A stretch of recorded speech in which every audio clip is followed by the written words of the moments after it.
Good evening, hushlings, and welcome.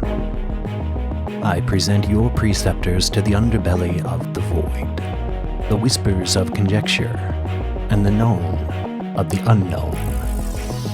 Thus begins the conclave of the Hush Hush Society. You'd think that with the beautiful photographs that we have of our round blue planet, it would convince any doubters. But there are still some who insist that the world is flat. Flat Earth shows you that you are not a mistake, and you were created, and so you have meaning, and you matter to the world. It's not testable, it's not measurable, it's not provable, it's not real. The Earth is flat. My reality, my senses tell me that the Earth is flat and stationary. That makes perfect sense that we live on a serving tray surrounded by mashed potatoes.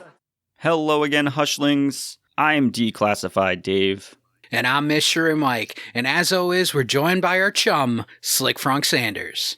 What is up, my dudes? Slick Frank Sanders here, the chum. Oh, it's good to be back, boys. Season 3 is shaping up to be a beautiful thing, I will tell you that much.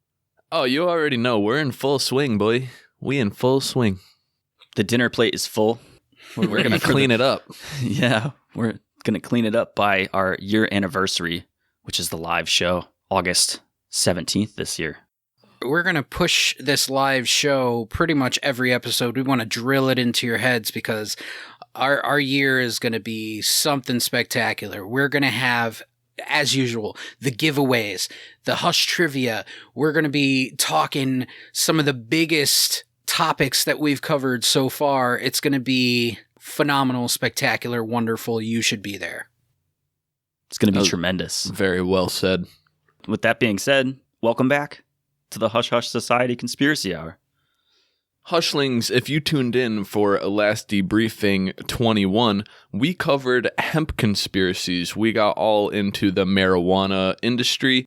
We covered William Hearst and his reasons for wanting to smother out the competition with hemp. We also got into Secretary of State Andrew Mellon and his mischievous motives as to why he wanted to end the marijuana industry with his patented chemicals for plastic and paper. And let us not forget that we got all into the pharmaceutical industry and their motives for wanting to get rid of the plant. Bunch of dicks. Bunch of fucking assholes. Greedy assholes. That's what it came down to. Always. They always have been. Yeah, that was a great episode. Hell yeah. This episode, for our 22nd debriefing, here it is, Hushlings. Flat Earth. Long awaited. Long awaited. It's so flat. Our biggest shame, but our biggest excitement. It's like my brain's wearing a diaper and it just shit itself. But before we put that burden on the back of the turtle, just want to remind everyone of our social medias. You can find us on Facebook, Instagram, and Twitter. Make sure when you go on Facebook, you join our Facebook group. We are memeing it up over there. We have information about our debriefings. We're having fun with our group members. It's a grand old time. And on top of it all, that is where we host our live debriefings at the end of every season. So make sure you go join up. Be part of the society. Subscribe to everything. Just do it. That's our new motto. Just do it. Just do it.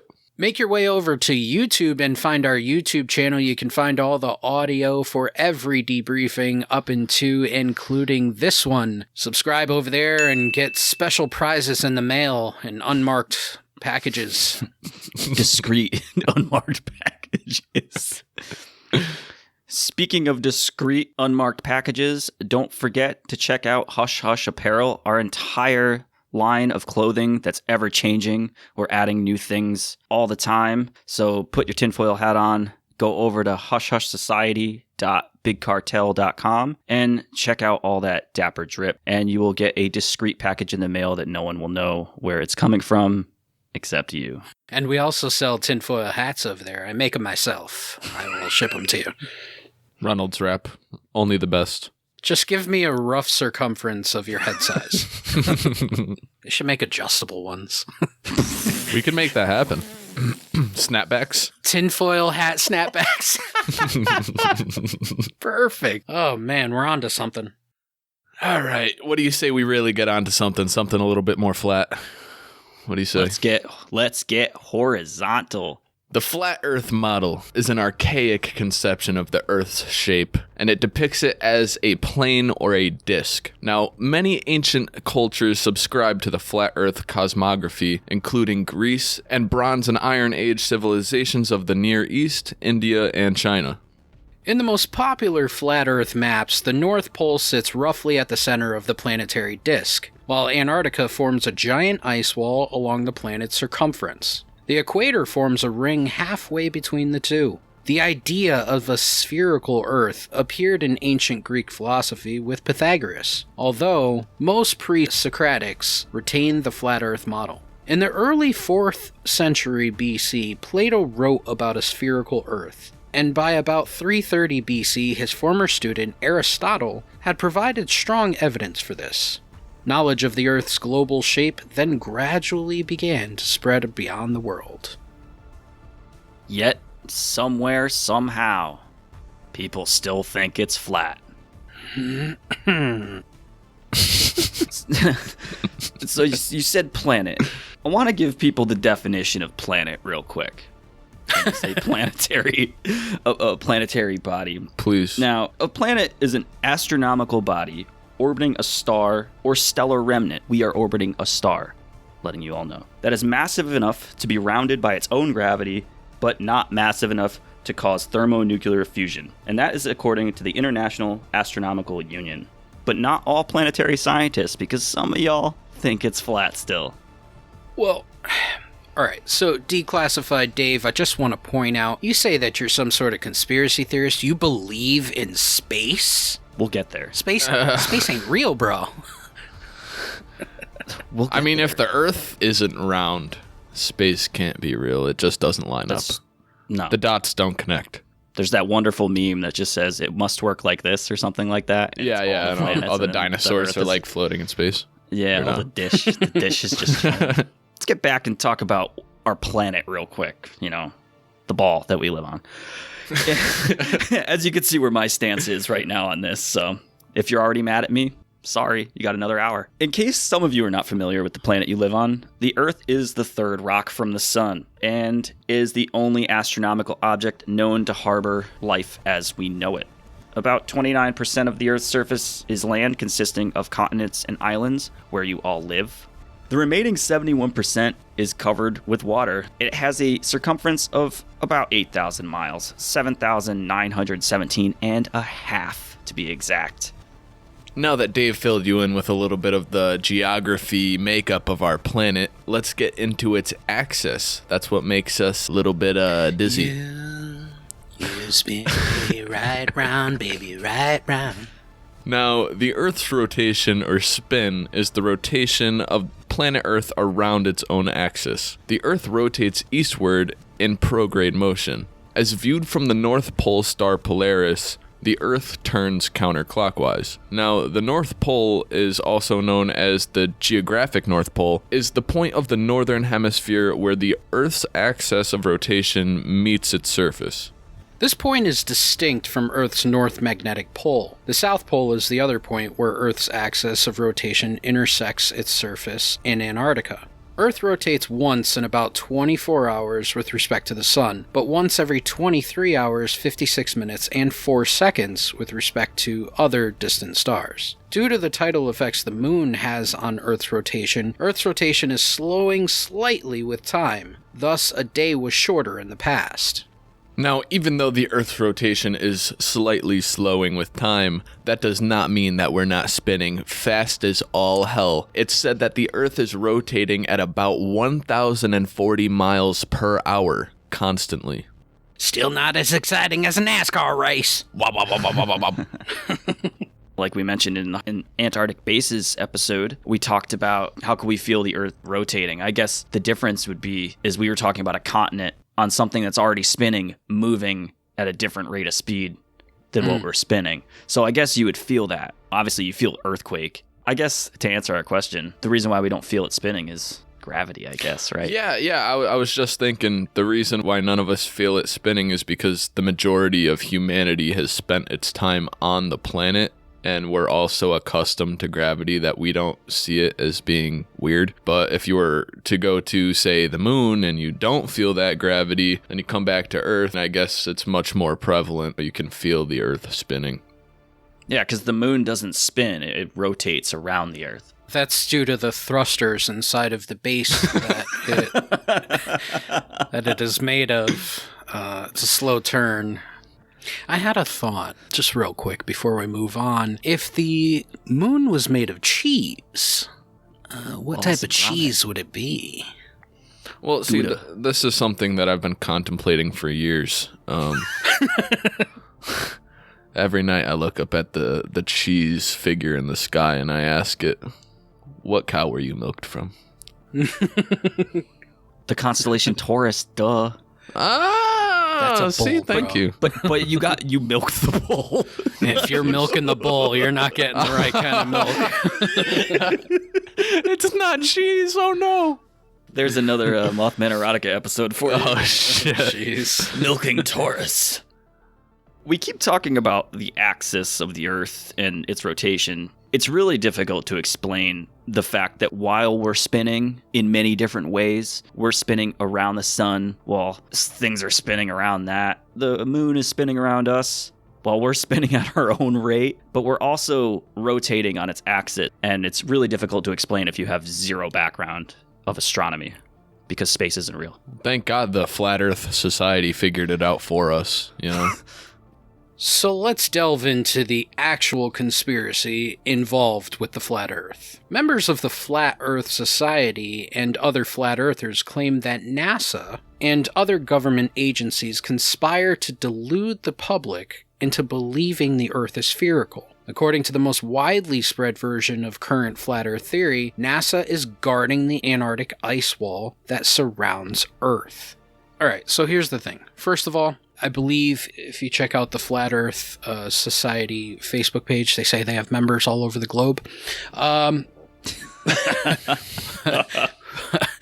So the thought here is that NASA and other governments are trying to hide the fact that the Earth is flat. Now, every time that I've ever gotten into a conversation with a flat earther, I have always asked the question, and it's a very, very, very, very important question that nobody can seem to answer except with the most mundane, ridiculous, just straight up dumb answer. Why? Why are they hiding the fact? Listen, if I found out that the Earth is flat tomorrow, how much is it really going to change my life? Other than reteaching everything that I've ever learned throughout my entire life involving planetary bodies and space and all that other shit, what does it change? And everybody's answer every single time to why is for control. It's all about control. Ugh. But why? Because obviously it's easier to control a society that's on a sphere than on a disc. Because see, if you're on a disc, you can put up defenses around an ice wall and keep people from going beyond it. You gotta get on a rocket and get off the planet. That's the only way. You asked that question. Well, one thing that I have conversations with some people about is when people say that NASA photoshops the satellite images, of course, the Earth is 8,000 miles wide. We have geostationary satellites and other things that are orbiting probably as far out, if not past the moon. They're taking pictures. They're like, well, they're composites. Of course they're composites. It's not going to take one fucking picture. It's not how it works. It's not how telescopes work. It's not how the Hubble telescope worked. But space is fake. Their biggest thing is that NASA photoshops satellite images, and they use that based on the observations of color changes in the oceans and image to image. They say that all these images are kept up through a large-scale practice of compartmentalization, which is something we've definitely talked about in multiple episodes throughout layers of government.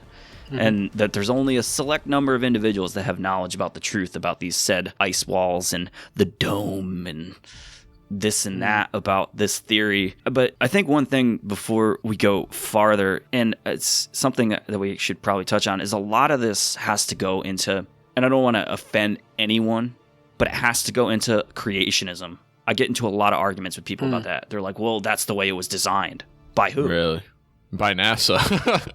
Flat Earth sometimes comes off as almost like a religious belief system for some people. So Yeah. it's touchy. I always challenge a flat earther to explain to me about the flat earth without mentioning God. Because, okay, as you mentioned, something with a planned design. The earth is only a planned design if it's a plane, so the earth can't be an intelligent design as a sphere, which doesn't make sense. Why? If the great God is in charge of the design of this planet, what would it matter if it was a sphere or a plane? I'm going to take a bold step and say that nowhere in the Bible does it say that the earth is flat. I'm not 100% sure about that, but I think it would be pretty well-known knowledge if it did. I think more Christians would probably point that out if it was a thing. Right? Yeah, exactly. A large amount of the Christian faith would be flat earthers in that sense.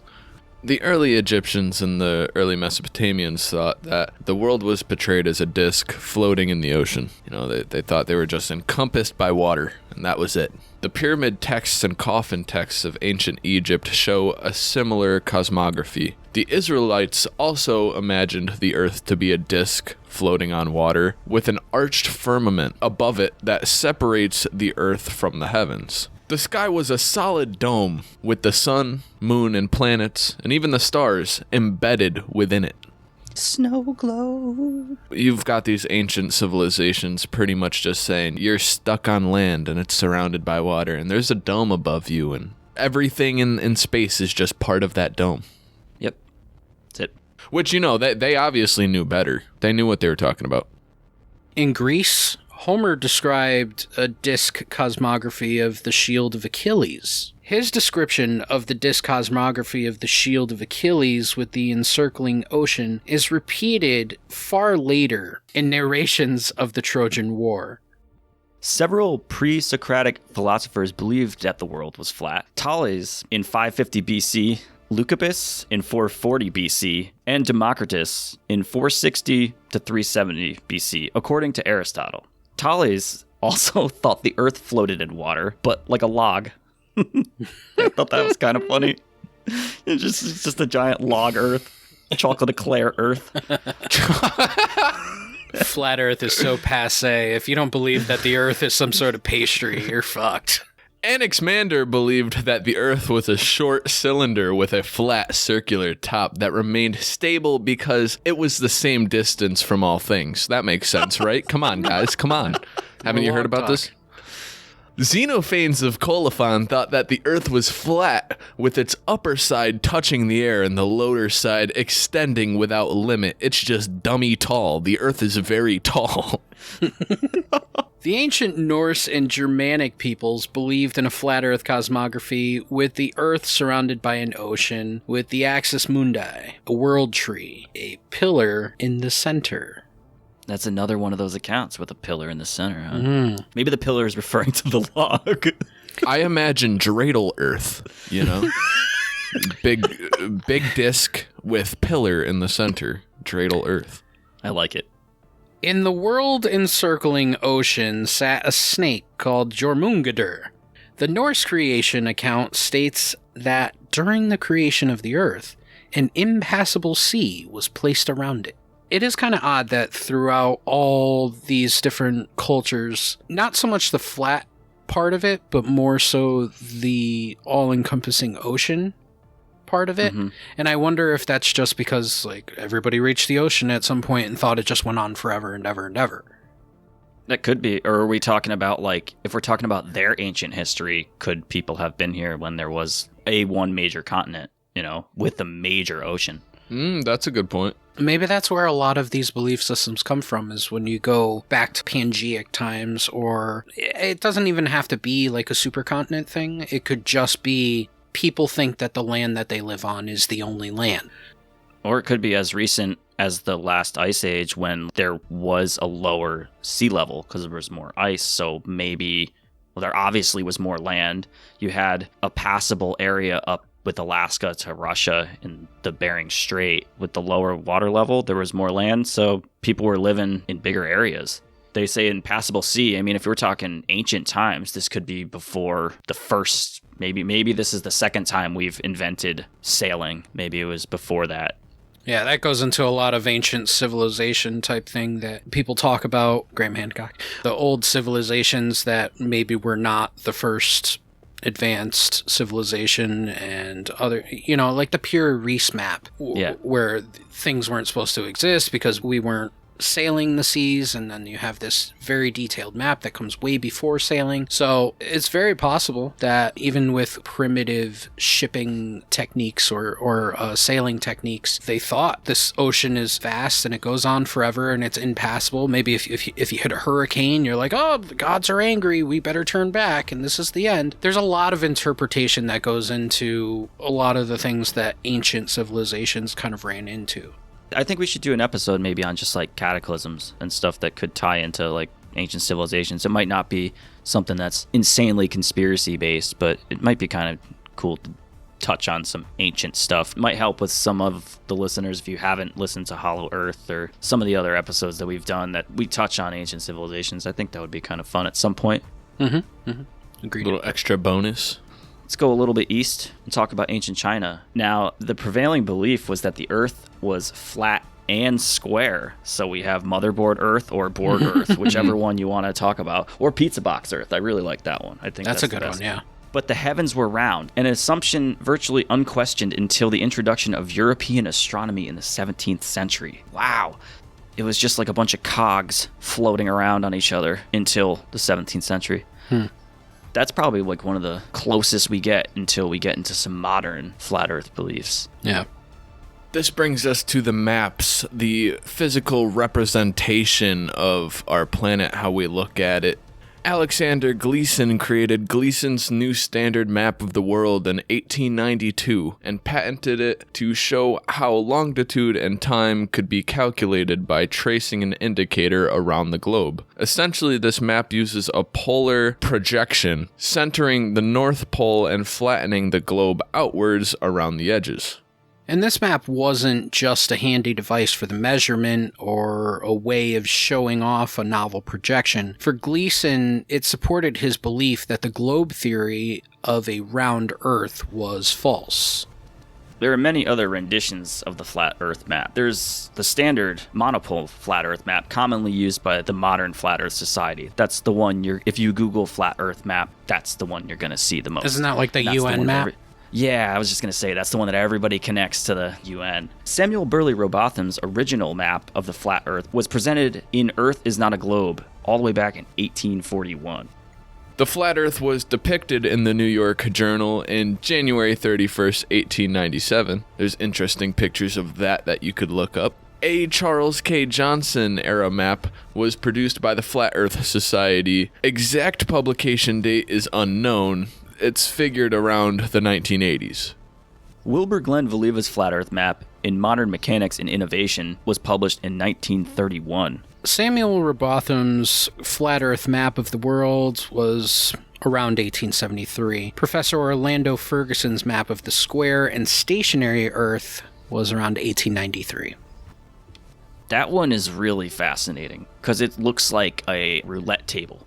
The modern belief of a flat Earth, though, is kind of funny to me because you look back and it's obviously all these things were presented in like the 1800s. A belief of a flat Earth is believing things that happened before modern science. But didn't we already know of celestial bodies? It's just ridiculous. Like, you live in 2021... you should be able to look at something and go, oh, that was in the 1870s before they knew what the fuck was going on. Maybe I shouldn't believe in that anymore. I don't know. Just my take on it. But, speaking of modern flat earthers, Samuel Rowbotham went on to write under the pseudonym Parallax. Very crazy name. And in 1849, he produced the pamphlet of the Zetetic Astronomy. And he argued for a flat Earth and published the results of many experiments that tested the curvatures of water over a long drainage ditch. Followed by another... Nice. Yeah. Hey, you got to do it. Hey. He performed another experiment called the inconsistency of modern astronomy and its opposition to the scripture. Boom, right there. Right there, I'm telling you, that's where it connects every time. Every time. Sorry, got excited right there. William Carpenter, a printer originally from Greenwich, Carpenter published Theoretical Astronomy Examined and Exposed, proving the Earth not a globe in 8 parts from 1864 under the name Common Sense. He later immigrated to Baltimore, where he published 100 proofs the Earth is not a globe in 1885. Wow. So this guy was adamant that this shit was flat. Lady Elizabeth Blount created the Universal Zeotic Society in 1893. She created a journal called Earth, Not a Globe Review, which sold for 2 pence, as well as one called Earth, which only lasted from 1901 to 1904. 3 years, very short-lived. Well, of course, it's only titled Earth. Yeah, who wants to know about a globe? Or just a planet in general? Nobody. In 1898, during his circumnavigation of the world, Joshua Slocum encountered a group of flat earthers in Durban, South Africa. Again, just pay attention to the fact that you are holding on to a belief of something that was printed and you had to pay 2 pence for it. Not 50 cents. Not $1. Not even 15 cents, like 2 pence. 2 pence. Just think about that for a second. Ancient beliefs. Ancient.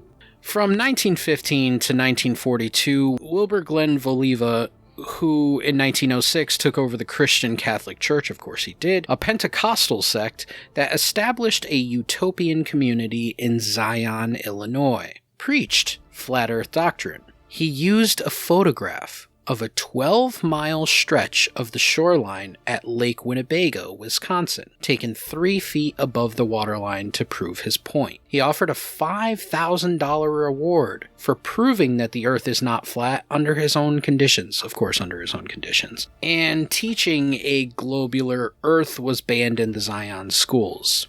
Wow. There's a guy on YouTube that I watched before we did this, and I watched this video, a couple videos. One guy that really, he's really funny. I guess he's a professor in a college. It's a YouTube channel called Professor Dave Explains, and it's destroying flat Earth with using science, and it's like 5 or 6 parts. So if you're a flat earther, he's going to rip you to shreds because he is very smart. And then there's another one that I saw where you had mentioned taking a photograph on a shoreline. Now, there's another guy that's up in Canada that I watched a video of where he took a photo of another lake that's very, very long, about the same distance, where you can actually see the curvature of the Earth. And he did the same thing with like a boat, where he took a picture of the boat at 3 feet, almost at eye level, and then at the water line. And he was using a full professional jib and everything, so it was smooth as hell. And he was going up and down, and as you were going up and down, you could see the ferry on the other side of the lake, which was like 9 miles away, was disappearing. Complete evidence. That's not refraction of light. You're seeing the curvature of the Earth, and it only takes a couple miles to Probably really just see it. Photoshop, Dave.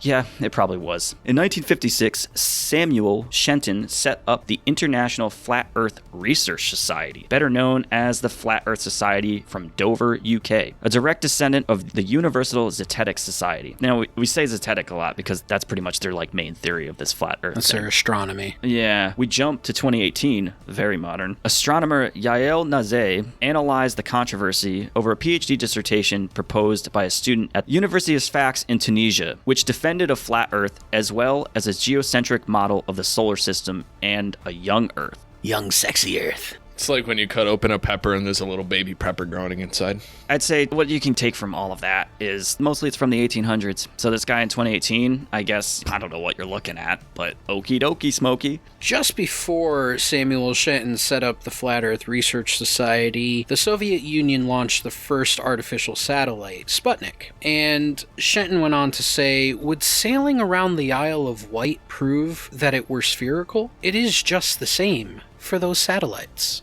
That is such an illogical statement.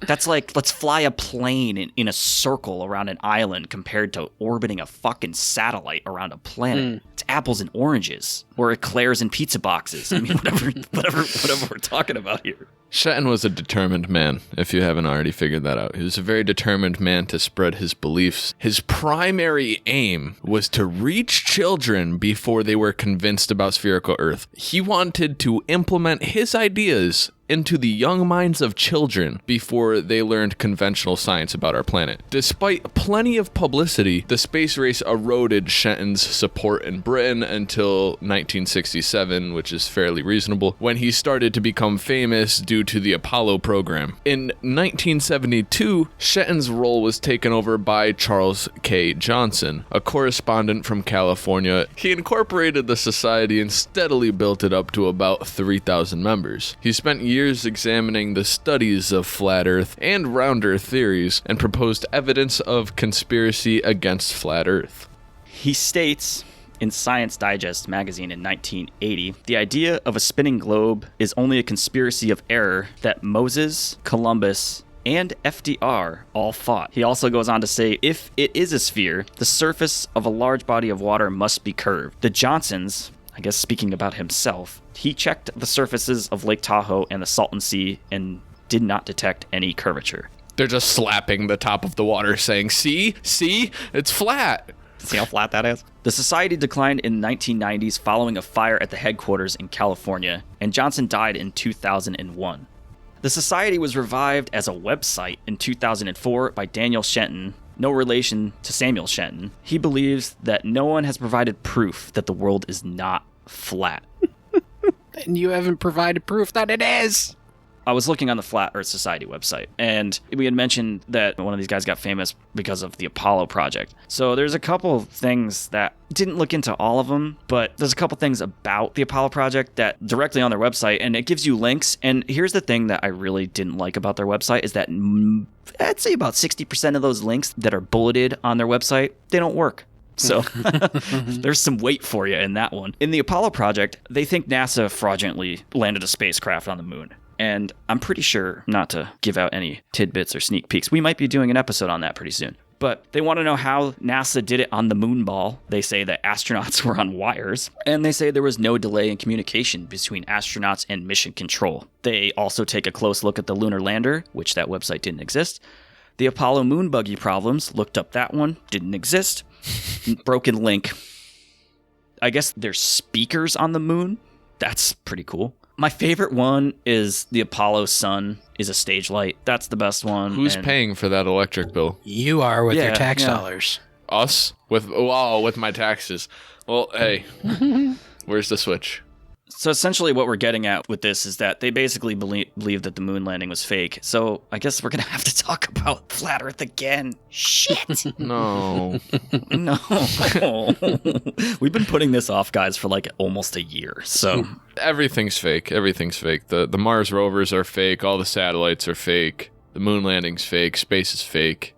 They claim that NASA's faking the colors of the Martian sky. Now, it's just some Arizona desert, and they're just like changing the hue. Oh, Jesus.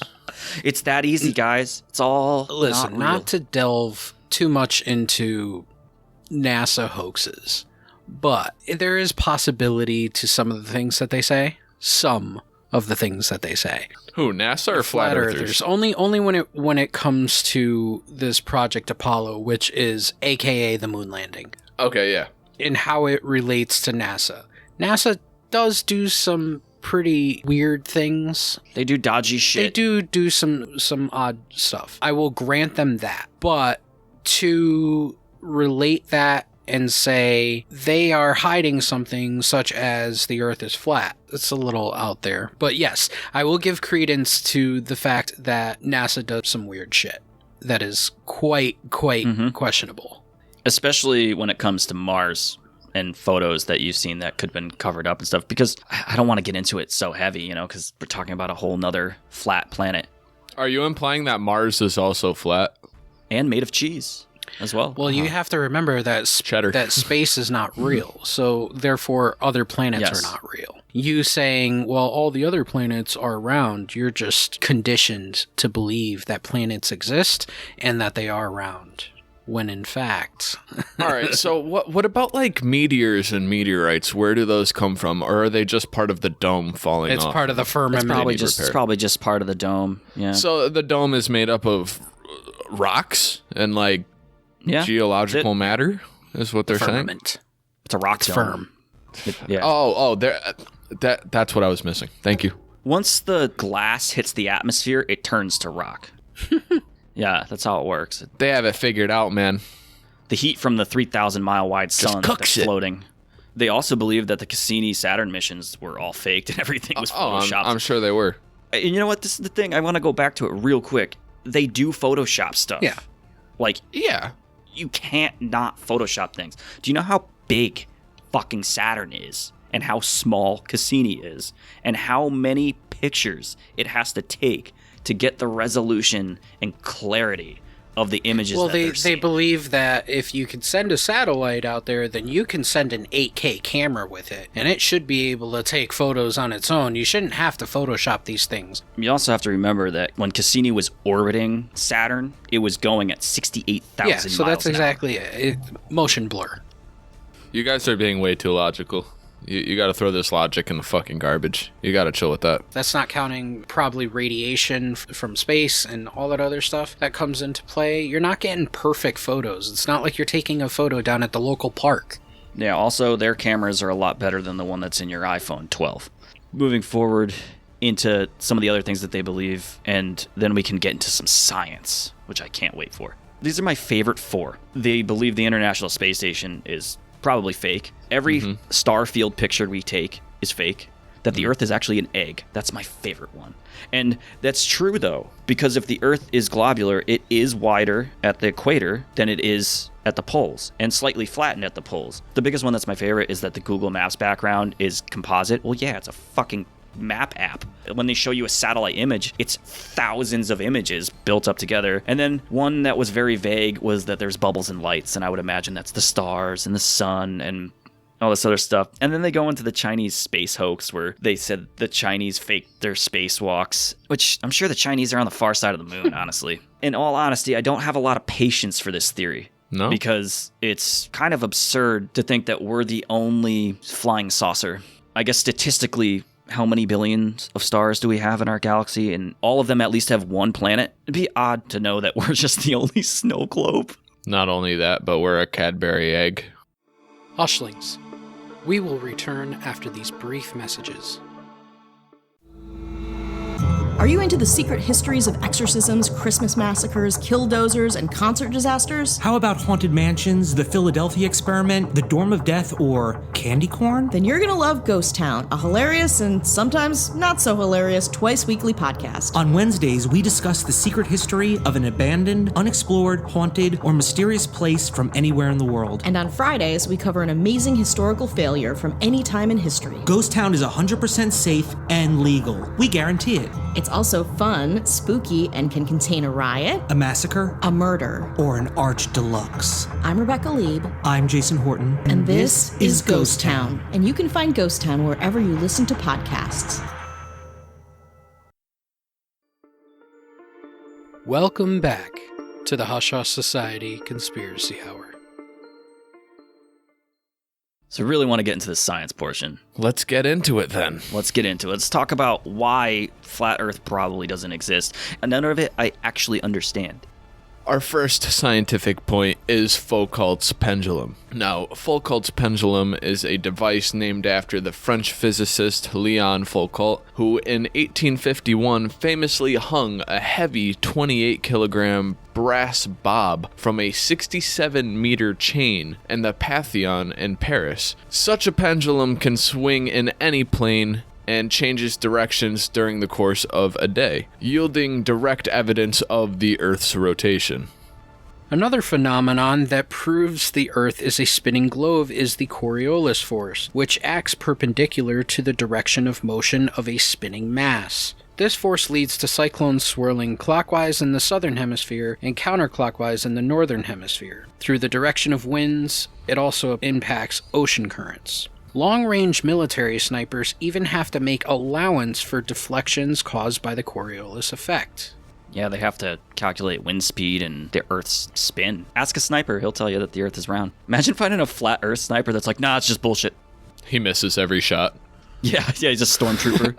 The precession of the Earth's axis has a number of observable effects. First, the positions of the south and north celestial poles appear to move in circles against a fixed space backdrop of stars. completing one circuit approximately every 26,000 years. That's called the precession of the equinox. That's us spinning in our full wobble that we talked about. Secondly, the position of the Earth in its orbit around the sun at its solstices, equinoxes, or other time-defined relatives to the seasons. It slowly changes while we wobble. For example, suppose that the Earth's orbital position is marked at the summer solstice when the Earth's axial tilt is pointed directly towards the sun. It'll take 26,000 years for us to actually make a full rotation of that precession. If you're into astronomical stuff and astrology, it kind of goes hand in hand with the precession because that's how you get the different constellations. And the way that the sky looked 26,000 years ago probably looked similar, but 13,000 years ago, the sky looked completely different from where you're standing at. I guess that's the only way to really make that make sense. But if it's flat, it doesn't matter. Well, what about airplanes? If you look at the flight paths of airplanes, they seem strange when we see them on a flat map for a couple of reasons. Contrary to what explorers believed hundreds of years ago, Earth is not flat. Instead, it's a sphere that's slightly flattened at the poles. When traditional flat maps are made, distortion occurs where the sphere is made flat. Those flight paths that don't appear straight on a flat map will look quite straight if you look at them on a globe. Instead of relying on flat maps, airplanes follow quote-unquote great circle routes that account for the curvature of the Earth. What looks like a long detour on a flat map actually turns out to be the shortest route across the globe through the air. See, that's the Gleason map. That was for circumnavigating, right? That was for navigation purposes. Yeah. So it would make sense if you're looking at the map from the North Pole that the latitudinal lines that you're going through would get larger in a sense as you get towards the center or the other side of the planet because you have to equate that time and the distance that you're going. So it does distort everything. I guess the way that they're explaining their theory is that it must be a flat circle because flight paths rely on a curve on that map, but it's a straight line on a globe because you are going in a straight line. Yeah. You're flying within the curvature of the atmosphere. Yeah. Which is essentially the same shape of the planet. Why would maps look curved? Well, that's the way that map is set up. And it's funny that they call it the Great Circle because I guess it adds weight to those theories because they're like, oh, well, they call it the Great Circle because that's what it is. But it's not entirely true because you are giving you the fastest route in a straight line. Yeah. That's why you have layovers instead of doing full flights around the globe because it doesn't work like that. If you were going from, say, New York to Los Angeles and it's one flight, and it's not a straight line, and it's that curve that they explain or say that that's what's happening, then you would be pitched at a 30-degree angle the entire time. Yeah, slightly nose down. Yeah. If you were on the right side of the plane, you'd be looking downward the entire time. And when you're in a plane, and if you haven't been in a plane, get in a plane. You can feel when the plane moves side to side or when it changes. You can feel when the plane actually changes the flight path, especially if it's like a curve, because you can feel the whole plane go left or right, and you're feeling that. It doesn't hold any weight for me. And see, we talked about it with the Antarctica. Well, why don't planes fly over Antarctica? Because it fucking sucks. Yeah, because there's no need to. Yeah, there's nothing down there. It's unnecessary. Yeah. That was the argument of flat earthers. They said, well, if it was a globe, then pilots would have to constantly adjust the pitch of the plane. So they would constantly have to fly nose down to adjust for the curvature of the Earth. But it's so ever slight. That's the thing. But they don't understand that it has to do with atmospheric changes, and it has to do with gravity, and it has to do... There's so many reasons as to why that's a flawed argument. There are no pilots out there that are adjusting and keeping their nose pitched down while they're flying. To get you to Europe, no. No. That's not how it works. And that brings up more of that argument of, well, if we were spinning at 1,000 miles per hour, we would feel it. Well, does a fucking fly feel that you're going 70 miles an hour when it's stuck in your car? No. No, but it does when it gets outside the car. I see what you're saying. That's one of the bigger arguments that I've seen is the flight paths, and that holds zero weight because I've been in planes many times. I've been high enough to where you can see the curvature of the Earth. If you can see the curvature of the Earth at water level for a lake that's got 12-mile distance, then imagine being at 40,000 feet. I'm pretty sure those windows in every airplane are actually just LCD screens projecting an image to make you think that the Earth is curved. I've gotten the argument that they're fisheye windows to make it look like it's curved. So the entire airline industry is in on the conspiracy as well. That's the greatest, the fisheye lens. Why would NASA have to use a fisheye lens when they're in space? So that you can see more of what the fuck is going on. It's not to put curvature to their pictures. Fisheye lenses show more of a field of view. That's all it is.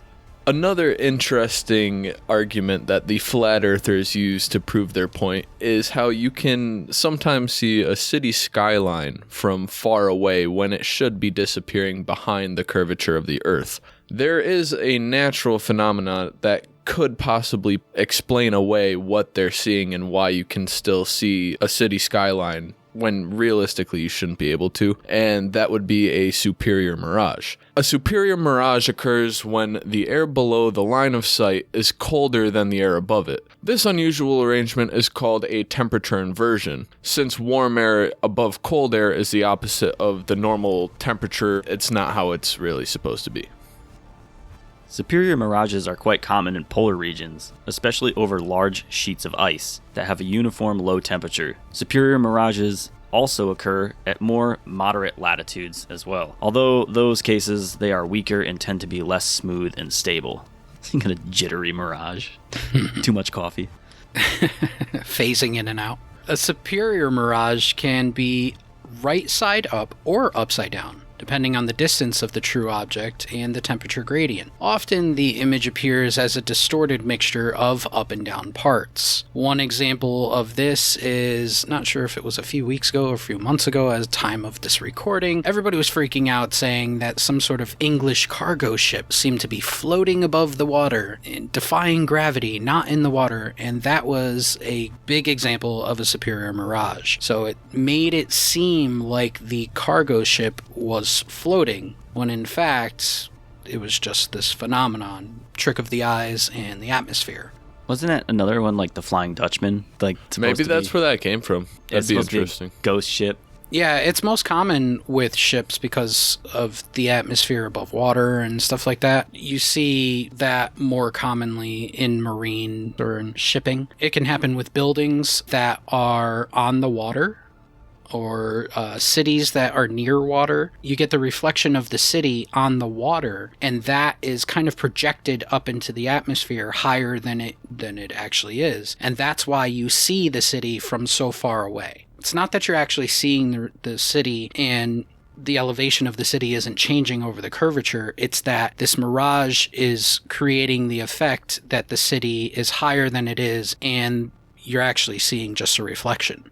And this isn't like just some weird rare occurrence. It happens pretty frequently. If you just type in superior mirage into Google Images, you can look at dozens and dozens, even hundreds of pictures of examples of this. I even saw one of a floating iceberg. It happens to boats, city skylines, icebergs, really anything that has the potential to disappear below the curvature of the Earth. It has the potential to have this effect on it.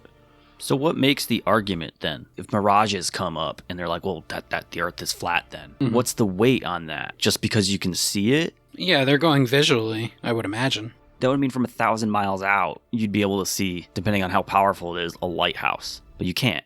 It also depends on those temperature gradients. It depends on the atmosphere. So it doesn't happen to literally everything that you look at. No. It does depend on that flipping of the normal temperature gradient. There are definitely atmospheric conditions that need to be met in order for this visual to happen. I'm sure you've seen mirages, especially out in the desert. It's very easy to see, especially when it's flat and it's the air temperature is really, really hot. And especially like mid-mornings too, around noon, when you can see the temperature gradient on the ground. I think anybody can see it. You can see it in any movie where you see them filming like a desert road and you just see the ripples of air right off the street. That's a mirage in itself. It's the same kind of effect. There's your explanation as to why you think that cities aren't dipping below the curvature of the Earth.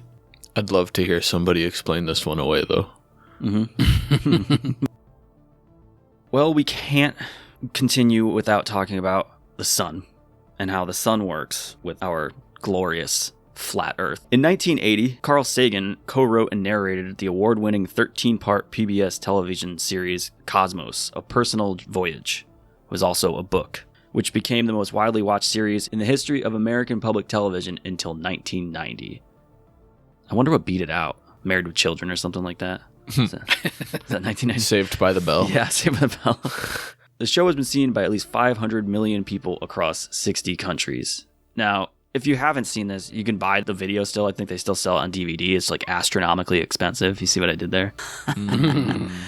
And hard to find. But in one of the episodes, he explains, I think it was one of the Alexandrian scholars, Eratosthenes, and they did an experiment where they're looking at obelisks or sticks at different parts of Egypt, one in Alexandria and one farther south. It ended up seeing different shadows at different places. And actually, I guess in the way that he explains it in the show, he made somebody actually walk the distance to see the paces.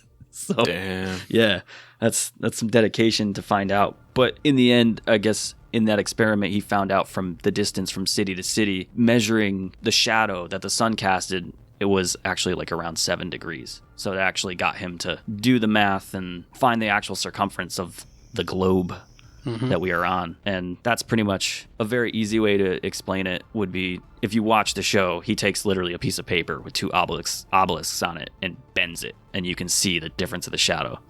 Yeah.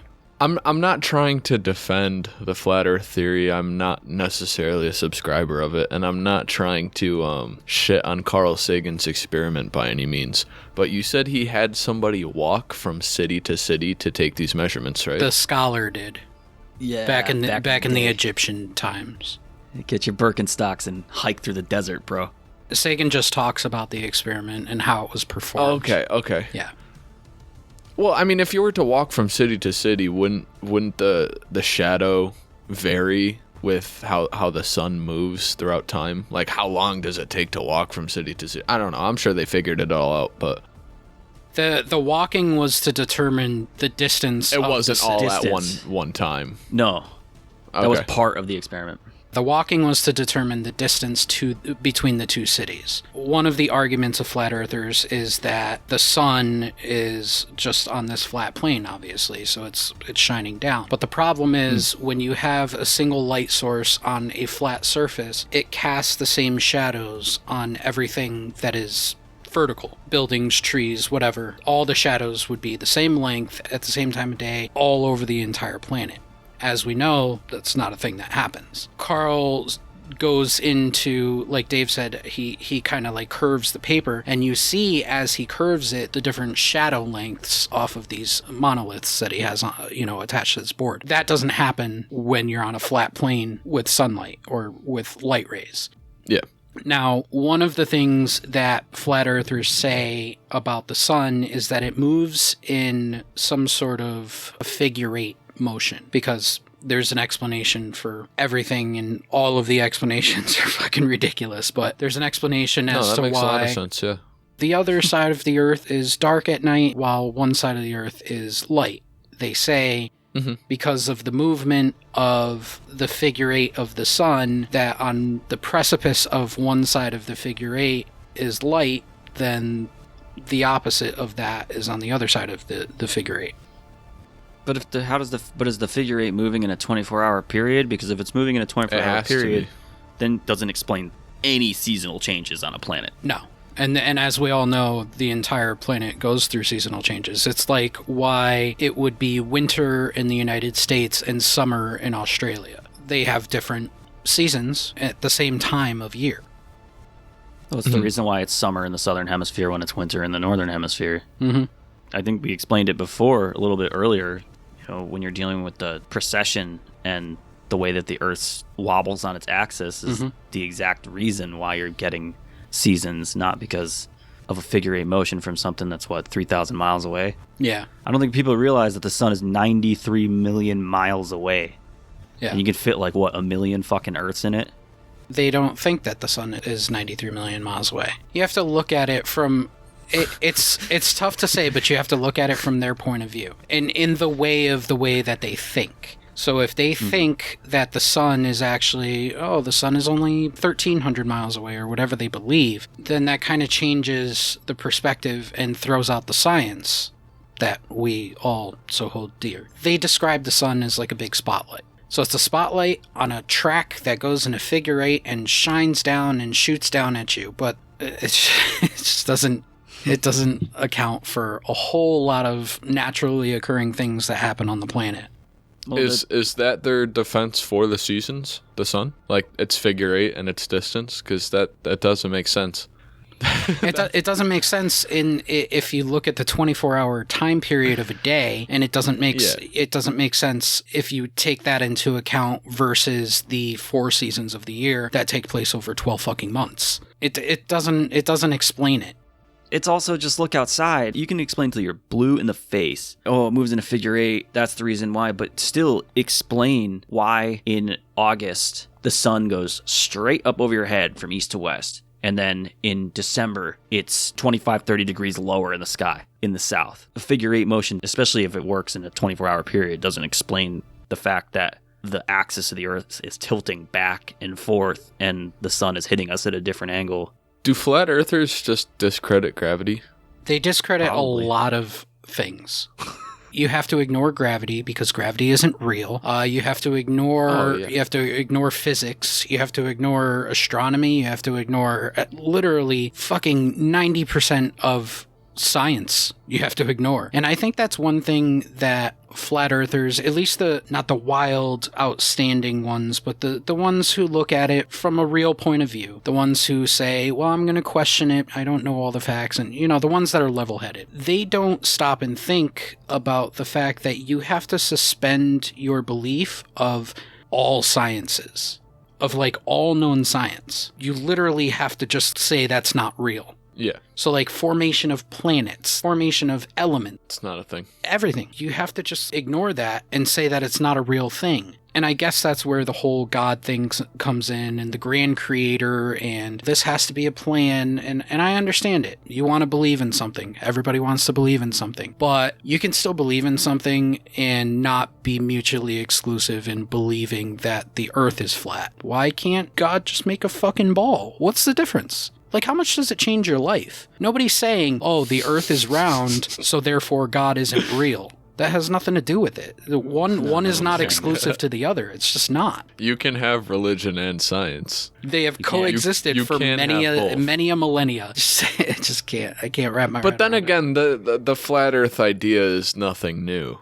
No. It's nothing as new. We've discussed. Just ramped up in popularity for some reason amongst a civilization of scientific advancement. It's just bewildering. I'd love to have a really good sit-down conversation with like a really well-versed flat earther because I can't wrap my head around this stuff. I will tell you a little secret. Yeah. I've been in talks. Been in talks with some people. So I'm almost afraid to, especially when it comes to the internet. I am also afraid of that because I'm afraid that we would bring somebody on the show and I would turn around and just like 20 minutes into the episode just be like, shut the fuck up. Just fucking punch my monitor. All in all, with the sun theory, that's one of the more preposterous ones in my opinion. But it's a pillar of their belief. I know. And it's so out there. Okay, before we move on, the thing that bugs me when it gets back to that whole God in creation thing is that you really, really, really, you so much believe in a God that is so very much one-dimensional. You really believe that God just made it that simple. Oh, well, I can't come up with anything else that's amazing, so I'm just going to put this chessboard of a fucking planet down here, and fucking Minecraft. I have this flashlight that runs on D batteries, just going to stick it up here on this track, and like he's playing Roblox or something. Like, I don't understand. It's like a fucking Lionel train set. Yeah, I was thinking the same thing. It's a train set in the grand creator's basement. Yeah, he's got the shop light sitting on it, and it moves around. Oh my god! Like, reptile light. Oh, space isn't real because God didn't create space. Oh, wow. Like, how fucking egotistical of you to sit here and say that you want to talk about how people are trying to deny the existence of God by saying that we live on a globe, but you want to sit here and say that he thinks like a fucking child and is playing around with toys and doesn't have the ability to create space, other planets, fucking stars, galaxies, the universe? Another argument of the flat earthers is the fact that they allude to the dome. The dome of Antarctica, I don't know if they mix it up with the firmament. I don't know where the definitions cross, but you always hear them talking about the ice walls and you hear them talking about the firmament, and then they relate back to these late 1800s encyclopedias and books that talk about ice domes in Antarctica, and they say, see, this is the proof of ice domes in Antarctica, this is the proof of the firmament. Let me give you a little thing that we learned just for this episode, and it has to do with glacial morphology. Now, if you are not familiar with glacial morphology, I don't know if we can have a conversation, but if you go into glacial morphology, you start to get into outland glaciers, valley glaciers, ice fields, ice streams, stuff like that. And you come across what's called an ice dome. An ice dome is a part of an ice cap or ice sheet that is characterized by upstanding ice surface located in the accumulation zone. Now, the accumulation zone is obviously where the accumulation of snow and other frozen precipitation gathers and creates hanging glaciers and avalanches and cliffs and all that great stuff. Ice domes are nearly symmetrical with a convex or parabolic surface shape. They tend to develop evenly over a landmass that may be either a topographic height or a depression, often reflecting the subglacial topography. In ice sheets, domes may reach a thickness that may exceed 3,000 meters. However, in ice caps, the thickness of the dome is much smaller. To put this into perspective, and it's a lot of jargon, ice domes are a naturally occurring formation that happens within depressions of landmass. Think of like a valley, a small valley, and then in the accumulation zone is a little higher up in elevation, and it starts to create literally a dome off of the glacier or off the cliff sides. And the ice in the accumulation come down, they freeze, and they continue to build this dome. And over time, the thickness builds on it, and you have a pocket in the Antarctic landscape. Flat earthers always talk about in these old books and these old encyclopedias, they talk about the dome. That's what they're talking about. A naturally occurring thing that still happens to this day, and they are not talking about the firmament. The encyclopedia is not telling you that there is a dome over the Earth. So what do they think? You just take your contact lens out of the solution, they just pop it over the planet? Yeah. That's what we're dealing with here? Pretty much. Yep. If you've seen every illustration of what the firmament is supposed to look like on a flat Earth, that's exactly what it looks like. Looks ridiculous. Yeah. It looks like one of those silly little balls that you get out of those things at the grocery store for 50 cents. It has a little toy in it. Plastic ones. The clear top. I just had a thought, really. If you're looking at the firmament and it does bubble out like that, like a contact lens, what would the light refraction do from the sun in hitting that dome? Well, is the sun inside the dome or outside of it? See, that's the question. I wonder... I think it's inside. Is the sun inside the firmament? I think that's how it goes. I'm not positive because I'm not a flat earther, but I think it's inside the dome. Because otherwise, what's the point of the dome? Yeah, exactly. Isn't everything like supposed to be enclosed in it? I guess that would put like a little bit of weight on there. The way that the sunlight hits us is that like how it spreads out everywhere. They're like, oh, that's how the sun's rays hit because it's hitting the dome. Well, I mean, yeah, it is essentially hitting a dome. It's hitting the atmosphere. Yeah. So, yeah. So as we discussed in multiple episodes with our whaling hot air balloons and our Sims holes, the ice walls of Antarctica. Now, this is according to the Flat Earth Society. This I stole completely from their website. This is not my interpretation. The ice wall is a natural formation, a thick mass of floating ice that is attached to land, formed from and fed by tongues of glaciers extending outward from deep within the uncharted tundra into sheltered waters. Ooh, it's so riveting already. There are no strong currents. The ice becomes partly grounded on the sea bottom and attaches itself to the rock and islands with those tongues and fingers of glaciers. The wall is pushed forward into the sea by glacial pressure. until its forward growth is terminated. Goes on to say the entire coast of the ice wall is not one single complete wall, however. There are actually a series of 1,000-mile-long walls divided by trans-Antarctic mountain ranges up to 11,500 feet high. The weight of the ice walls is so enormous that they have literally pressed the land 2/3 of a mile into the earth. Isn't what they're describing gravity? No. You know, No, that's ice science. That's ice science you don't know they're about. essentially saying that the weight is pushing down, and if gravity wasn't real, which is a major component of their argument, if gravity wasn't real, then the weight of the ice would not matter to the landmass. from what I got from that, I read it twice. So you're saying that the weight from these huge mountains that are 11,000 feet high that encircle the globe and push down on the rock and embed themselves like Elmer's glue was just some giant crown of ice? It makes no fucking sense to me. And that's what's keeping all of us in? By that theory, you would assume that very dense man-made structures would do the same thing. Yes. Like, look at the pyramids of Giza. Why aren't they halfway under the sand, if that applies? Well, we build dams. I could only imagine that those ice walls aren't much heavier than, say, the Pyramid of Giza. That's got to be a pretty dense-ass structure. Well, yeah. Why hasn't that sunk into the earth? If you're going to talk about flat Earth and these ice walls, then you can't even go back 11,000 years to like the last ice age, because that means it doesn't exist. Because Antarctica and the Arctic, there's something different going on there at one point. I think they know that it was probably around 11 to 12,000 years ago. And the ice sheets in the northern hemisphere went all the way down to like modern Virginia or something. That melted, crazy shifts happen. So how does that explain all that happening if the ice walls are just... So we miraculously went from a cataclysm to a plate? Just makes no sense. Brock's final thoughts. Frank's final thought.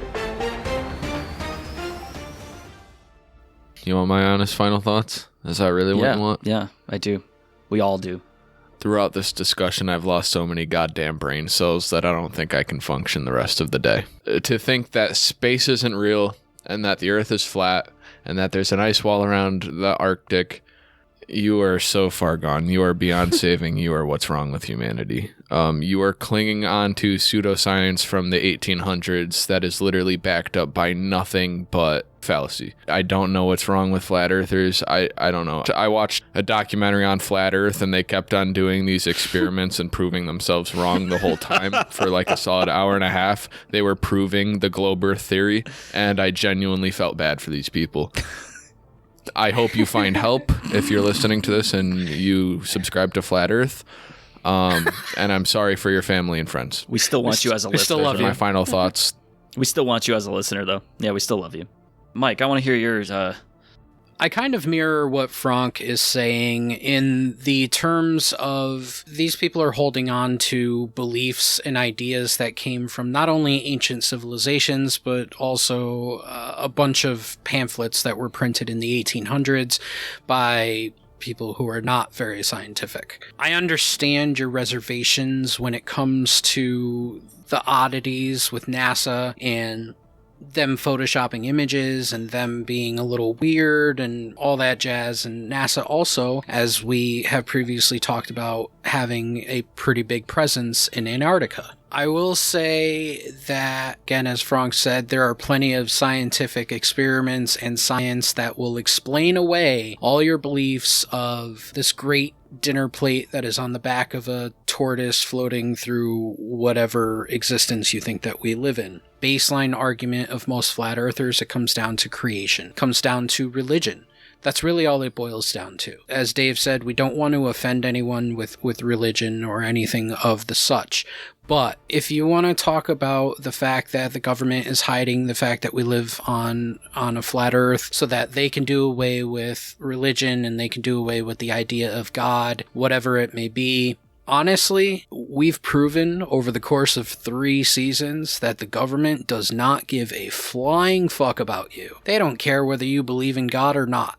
They don't give a fuck. They're not out to prove that your God doesn't exist because they don't care. It's an odd argument to sit and say that the government wants power over you. Of course they want power over you, but Whether you live on a flat plane or you live on a globe, it will not change anything. They have control of you, over you from birth to death, no matter what you do or where you live or what you say. So, Flat Earth, sorry, not real, not happening, and it's been proven multiple times.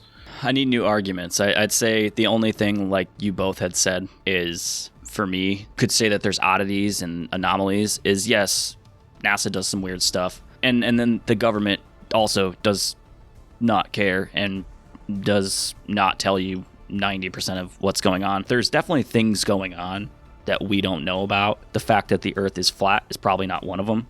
I think them maybe hiding the fact that they might have found things on Mars or the moon could just be keeping us from mass hysteria. I mean, half of y'all believe that the Earth is flat. Can you really understand that there's civilizations that used to live on Mars? Wrap your mind around that. If you're wrapping your mind around ice walls on our planet, which the definition of a planet is a sphere, I can't subscribe to it, but I can subscribe that there's some shit going on that we can't explain. And in the argument of us not being able to get into Antarctica because of, like we talked about with Antarctic bases and touched on Hollow Earth, that it's been taken over by multiple governments, probably not because they're hiding ice walls. It's probably because it sucks and they're probably just doing military testing there. Or there's underground bases. I mean, that's it. Well, that is going to do it for our Flat Earth episode. Thank you for tuning in. What are your thoughts? Do you believe in a flat Earth? Let us know. Reach out to us. You can reach us at our email at hushhushsociety@planetmail.com. Let us know if we are missing something. Let us know if we are heathens who are denying the existence of a grand creator. Also, be on the lookout for more Cryptid Chronicles episodes. We have a few planned this season and some in the works, and plenty for the future. And if you have any cryptids that we have not heard of, please, like Mike said from what he said before, reach out to us on any of the platforms you can and tell us something really weird, because we want to do some weird shit. Don't forget Mother's Day is coming up. You're going to want to cop your mom some fresh-ass drip for Mother's Day. Show her your appreciation. She's going to be stoked. You're going to be stoked. You guys can rep as Hushlings together. We always have new designs hitting the market. You got to get them while they're hot. Check it out. Hushlings, we want to thank you again for everything, all your support, downloads, listens, your Dapper Drip purchases. It makes us very happy to know that our drip is dripping all over the world. But thank you again, Hushlings, for everything. We're very blessed to be in season 3 and firing on all cylinders. Join us Monday, May 17th for Debriefing 23, where we are covering HARP. Ooh, stoked on that one. I'm Declassified Dave. And I'm Mystery Mike. And I'm Slick Frank Sanders. Don't fall off the ice walls, guys. Until our next debriefing, remember, the best kept secrets are hidden in plain sight.